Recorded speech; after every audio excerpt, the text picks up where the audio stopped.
In last class, we have learned about revaluation of assets and liabilities. For this purpose, revaluation account is prepared. In revaluation account, profit for the firm is recorded in CR side, which is increase in assets and decrease in liabilities. Whereas the loss for the firm, which is decrease in assets and increase in liabilities, are recorded in debit side, and profit or loss on revaluation of assets and liability is distributed among the all partners in all ratio. That was the concept of revaluation account. Then journal entries for revaluation of assets and liabilities are: for increase in assets and decrease in liabilities, assets account DR, liabilities account DR to revaluation account, or opposite, decrease in assets and increase in liabilities, revaluation account DR to assets to liabilities, and for profit distribution, revaluation account DR to partners capital. तो यहाँ तक जो topic था वो हमने कल पढ़ा था। रिवेल्यूएशन अकाउंट की जर्नल एंट्रीज और रिवेल्यूएशन अकाउंट बनाना सीखा था। जब किसी पार्टनर का एडमिशन होता है न्यू पार्टनर का फर्म में, तो रिवेल्यूएशन अकाउंट बनाया जाता है एसेट्स और लाइबिलिटीज़ की रिवेल्यूएशन करने के लिए। ये जो 5 प्रॉब्लम्स इस चैप्टर में है, उन 5 प्रॉब्लम्स में से थर्ड प्रॉब्लम है। थर्ड, फोर्थ और फिफ्थ ये प्रॉब्लम्स इसने एक साथ यहाँ पर क्लियर की है बुक वाले ने।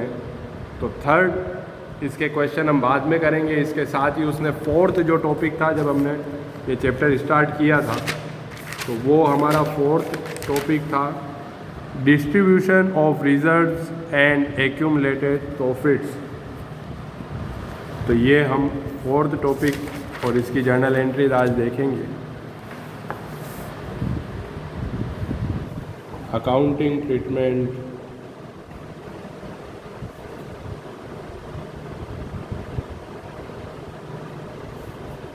Of reserves and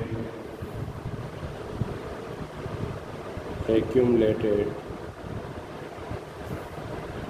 profits and losses।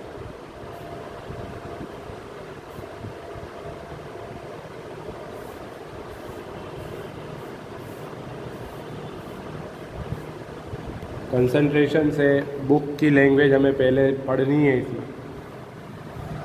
Eight the time of admission, if there is any general reserve fund or the balance of profit and loss account appearing in the balance sheet, it must be transferred to old partners capital account in their old profit sharing ratio। तो जब कोई नया partner firm में enter हो रहा है तो उस समय अगर बैलेंस शीट में कोई रिज़र्व फंड या प्रॉफिट एंड लॉस का कोई बैलेंस होता है तो उसे ओल्ड पार्टनर्स ओल्ड रेशो में डिस्ट्रीब्यूट करेंगे। क्योंकि पुराना कोई रिज़र्व है जो अभी तक उन्होंने अपने प्रॉफिट्स में से रिटेन करके वो क्रिएट किया था रिज़र्व, तो वो जो ओल्ड पार्टनर्स है वो नहीं चाहेंगे कि नया जो पार्टनर फर्म में एंट्री कर रहा है उसे फ्यूचर में इन रिज़र्व्स में भी शेयर मिले। क्योंकि उन अभी तक के जो रिज़र्व्स है या अभी तक के जो प्रॉफिट्स हैं उस पर न्यू पार्टनर का कोई राइट नहीं होता है। उसको फ्यूचर प्रॉफिट्स और फ्यूचर के जो रिज़र्व होंगे उन पर राइट्स मिलेगा। इसलिए जब न्यू पार्टनर आएगा उस समय ओल्ड रिज़र्व, ओल्ड प्रॉफिट्स, इन सब को ओल्ड पार्टनर्स ओल्ड रेशो में डिस्ट्रीब्यूट करेंगे। बस इतना छोटा सा टॉपिक है। इसी तरीके से पुराना कोई लॉस है जो एक्यूमुलेटेड लॉसेज होते हैं, हम नेक्स्ट ईयर में ट्रांसफ़र करते हैं जिनको, तो ऐसा लॉस है तो भी वो पार्टनर उसमें शेयर नहीं करेगा। लॉस है तो भी ओल्ड पार्टनर्स डिस्ट्रीब्यूट करेंगे ओल्ड रेशो में, प्रॉफिट है या रिज़र्व है तो भी ओल्ड पार्टनर्स। तो आगे ये बोल रहा है the new partner is not entitled to any share of such reserves और profits as these are undistributed profits earn by the old partner. सीधी सी बात है, हम दो जने 10 साल से प्रॉफिट कमा रहे हैं, उसमें से एक प्रॉफिट का एक पार्ट हम रिज़र्व बना लेते हैं हर साल। तो 10 साल से हमारा पैसा इकट्ठा है दोनों का, तो जब नया पार्टनर थर्ड आ रहा है तो उस समय वो पुराना वाला जो पैसा है वो हम दोनों आपस में बांटेंगे, उस नए वाले को उसमें क्यों देंगे? वो तो आज के बाद जो फर्म में होगा उसके लिए पार्टनर है, आज से पहले जो हुआ उसके लिए वो पार्टनर नहीं है। तो for this purpose the following journal entries are recorded. तो क्या जर्नल एंट्रीज की जाएगी? जब हमें क्वेश्चन दिया जाएगा तो क्वेश्चन में बैलेंस शीट में ये रिज़र्व और प्रॉफिट एंड लॉस लिखे हुए हों तब हमें एंट्री करनी है। रिज़र्व और कोई पुराने प्रॉफिट्स हैं तो उन्हें ओल्ड पार्टनर्स में डिस्ट्रीब्यूट करेंगे तो उनकी कैपिटल इंक्रीज़ होगी, और जब भी पार्टनर्स की कैपिटल इंक्रीज़ होती है तो उसे CR किया जाता है। तो जर्नल एंट्री क्या बनेगी? रिजर्व्स और profit and loss account DR to old partners capital. तो यहाँ पर first entry for distribution of reserves and profits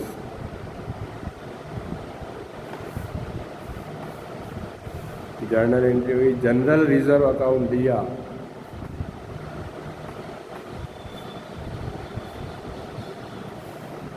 profit and loss account DR। Profit and loss account balance sheet में liability side होता है तो वो assets मानी जाती है, और एसेट साइड हो तो लाइबिलिटी साइड हो तो वो प्रॉफिट माना जाता है, और एसेट साइड हो तो लॉस माना जाता है। ये ध्यान रखना।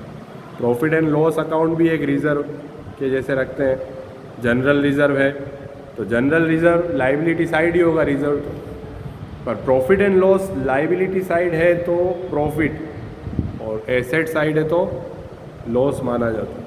तो ये प्रॉफिट एंड लॉस अकाउंट कौन सा है? CR वाला, तो इसको करना है DR credit balance to partners capital से ज़्यादा सही रहेगा, old partners capital.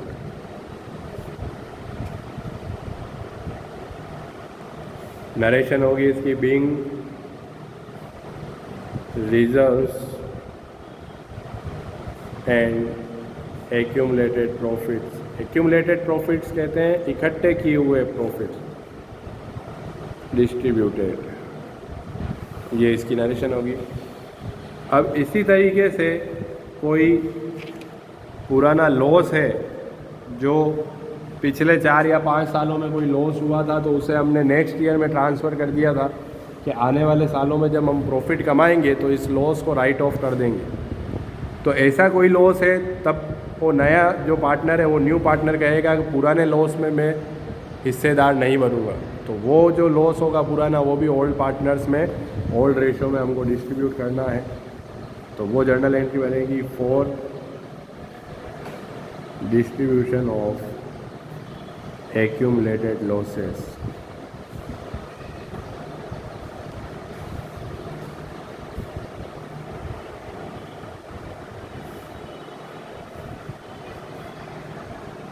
First second third topic हुए, ये फोर्थ टॉपिक चल रहा है। फोर्थ के बाद फिफ्थ आएगा और फिफ्थ टॉपिक के बाद 6 मार्क्स का कंप्लीट क्वेश्चन बनता।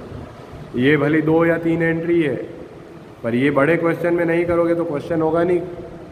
इसलिए हर एक टॉपिक क्या आना चाहिए? रेशो आने चाहिए, गुडविल का टॉपिक आना चाहिए, थर्ड वाला रिवैल्यूएशन आना चाहिए, फोर्थ वाला ये जर्नल एंट्रीज आनी चाहिए, रिजर्व्स और लॉस प्रॉफिट को बांटने की। तो यहाँ पर जब लॉस उनको डिस्ट्रीब्यूट किया जाएगा तो उनकी कैपिटल कम होगी, कैपिटल DR होगी, और profit and loss account CR होगा। तो एंट्री बनेगी old partners capital account DR to profit and loss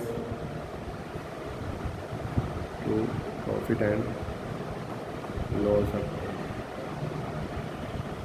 तो जो डेबिट बैलेंस है इसका प्रॉफिट एंड लॉस अकाउंट का, उसको लॉस माना जाता है, एसेट साइड में दिया हुआ होता है। तो ये जर्नल एंट्रीज हमको पास करनी। इसके बाद जो टॉपिक आएगा वो 5th टॉपिक है, लास्ट टॉपिक पर वो जब हम बड़ा क्वेश्चन करेंगे उस समय हमको अलग से सीखना है। लास्ट टॉपिक इस चैप्टर का वो है एडजस्टमेंट ऑफ कैपिटल। तो इसमें वापस दो आते हैं एडजस्टमेंट ऑफ कैपिटल में। First, adjustment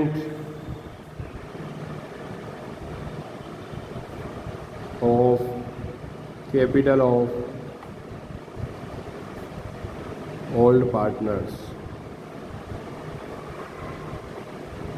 on the basis of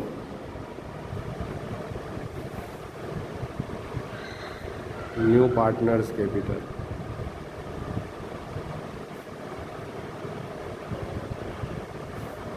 थोड़ा टिपिकल है ये। एडजस्टमेंट ऑफ कैपिटल सबसे लास्ट लाइन होती है क्वेश्चन में दी हुई, लास्ट में किया जाता है जब profit and loss partners capital account का जब एंड होता है उस समय एडजस्टमेंट ऑफ कैपिटल किया जाता है। पर इसके तरीके हमको सीखने होंगे कि कैपिटल किस तरीके से एडजस्ट की जाती है, वो इसमें समझाएगा। तो फर्स्ट जो इसने कहा है, adjustment of capital of old partners on the basis of new partners capital. New partner कितने शेयर के लिए फर्म में आया है और कितनी कैपिटल लेके आया, उसके शेयर और उसकी कैपिटल के बेसिस पे फर्म की टोटल कैपिटल निकाली जाएगी और उसके बाद जितने भी पार्टनर्स हैं उनकी कैपिटल एडजस्ट की जाएगी। अगर किसी पार्टनर्स की कैपिटल ज़्यादा है तो उसे पैसा दे दिया जाता है कि आपकी कैपिटल ज़्यादा हो रही है, बाकी का पैसा लेके जाओ, क्योंकि फर्म में आपके नाम से इतनी कैपिटल ही रहनी चाहिए। और अगर किसकी कम पड़ रही है कैपिटल तो उससे और पैसा मंगवाया जाएगा। वो जो टॉपिक है वो लास्ट, एडजस्टमेंट ऑफ कैपिटल। तो इसमें first adjustment of capital of old partners. अब एडजस्टमेंट होगा न्यू पार्टनर्स की कैपिटल पर on the basis of old partner, दोनों एक दूसरे के अपोजिट है। तो सेकंड में लिख रहा हूँ इसमें adjustment of new partners capital.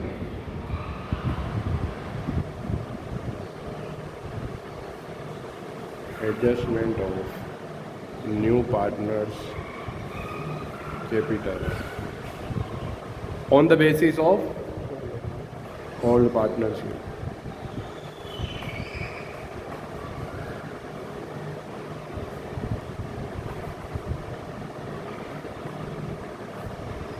तो ये दो एडजस्टमेंट हमको पढ़ने हैं, उसके बाद जाकर चैप्टर एंड होगा। तो इस पूरे चैप्टर में टोटल 5 जो टॉपिक हैं वो सब टॉपिक यहाँ हुए, पर अभी इनके क्वेश्चंस करना, प्रैक्टिस करना। तो अगर हम प्रैक्टिकली देखें तो चैप्टर अब स्टार्ट हुआ है, अब क्वेश्चन आएंगे। हम ये जो सब टॉपिक हमने 5 चैप्टर पढ़े हैं, इन सबके टॉपिक अब स्टार्ट होंगे। तो अब हमें एडजस्टमेंट जो भी इस चैप्टर में है, एडमिशन ऑफ न्यू पार्टनर वाले चैप्टर में, वो पाँचों जब कल से क्वेश्चन स्टार्ट होंगे, इसलिए हमको profit sharing ratio first topic, journal entries for goodwill second topic, revaluation of assets and liabilities third topic, distribution of profits and reserve fourth topic, और एडजस्टमेंट ऑफ कैपिटल ये अभी पढ़ना बाकी है। लेकिन ये 4 टॉपिक वीडियोस जो मैंने अपलोड करी है उसमें वापस रिवाइज भी कर लेना। ये सब टॉपिक, ये 4 टॉपिक अगर पढ़े हुए होंगे तो आगे के क्वेश्चन समझ में आएंगे। बाकी मैं क्वेश्चन समझाऊंगा और स्टूडेंट को कुछ भी समझ में आने वाला नहीं। तो ये सीक्वेंस था, नया पार्टनर आएगा तो न्यू प्रॉफिट शेयरिंग रेशियो निकाला जाएगा। तो उसके 6 केस हमने पढ़े थे, ओल्ड रेशियो या इक्वल रेशियो, अनइक्वल रेशियो, या फिर एंटायर एक ही पार्टनर सेक्रीफाइस कर रहा है। तो वो सब हमने रेशियो में पढ़े, वो आज रिवाइज करना है।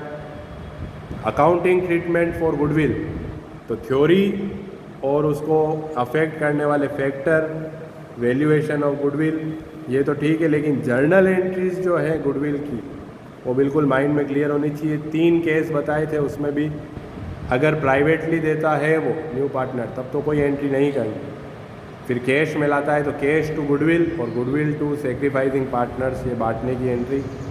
और थर्ड उसमें केस था कि new partner is not able to bring his amount of goodwill in cash.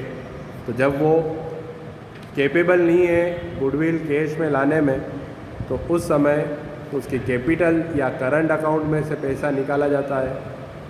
तो वो एंट्री बताई थी, न्यू पार्टनर्स कैपिटल अकाउंट या current account DR to sacrificing partners. वहाँ पर कैश का नाम नहीं आता, जिसके अकाउंट में से कैपिटल अकाउंट में से पैसा निकालना है उसको डेबिट किया और जिनको देना है उनको क्रेडिट किया। ये गुडविल की एंट्रीज थी।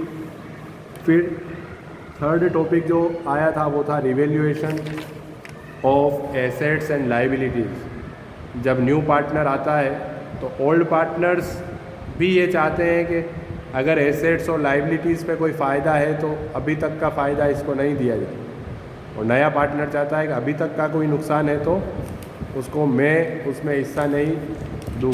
तो उसके लिए एसेट्स और लाइबिलिटीज़ की रिवैल्यूएशन कर ली जाती है कि सालों से हमने एसेट्स और लाइबिलिटीज़ ये शो कर रखी है, पर एक्चुअल में इनकी ये वैल्यू है क्या। हो सकता है इंक्रीज़ भी हो और हो सकता है डिक्रीज़ भी हो। तो एसेट्स और लाइबिलिटीज़ का रिवैल्यूएशन किया जाता है, तो उस पर जो प्रॉफिट और लॉस होगा वो ओल्ड पार्टनर्स ओल्ड रेशो में बांटेंगे। उसी तरीके से फोर्थ जो हमारा टॉपिक है distribution of reserves and accumulated profits. तो ये कहते हैं पुराने इकट्ठे किए हुए रिजर्व्स या पुराने इकट्ठे किए हुए प्रॉफिट्स, तो जो ओल्ड पार्टनर्स होंगे वो ओल्ड रेशो में ही डिस्ट्रीब्यूट करेंगे कि अभी तक की जो चीज़ थी उसमें नए पार्टनर को क्यों हिस्सा देंगे, नहीं देंगे। तो इसलिए ये भी ओल्ड पार्टनर्स ओल्ड रेशो में डिस्ट्रीब्यूट किया जाता है। और उसके बाद जो लास्ट टॉपिक जो है वो एडजस्टमेंट ऑफ कैपिटल, इसकी डिटेल अभी पढ़ना बाकी है। यही टॉपिक है जहाँ गलती हो जाती है एक और स्टूडेंट से। एडजस्टमेंट ऑफ कैपिटल समझेंगे हम। तो ये जो टॉपिक है, बाकी के 4 टॉपिक ये वापस रिवाइज करके और कल की क्लास हम स्टार्ट करेंगे। तो ये तुम वापस वीडियो को रिवाइज करके देखना, जो लास्ट 3 और 4 डेज़ या विद इन अ वीक जो वीडियोस डाली है उन सब वीडियोस में ये टॉपिक है, इनको क्लियर करना है। कल से practical question admission of new partners start करें।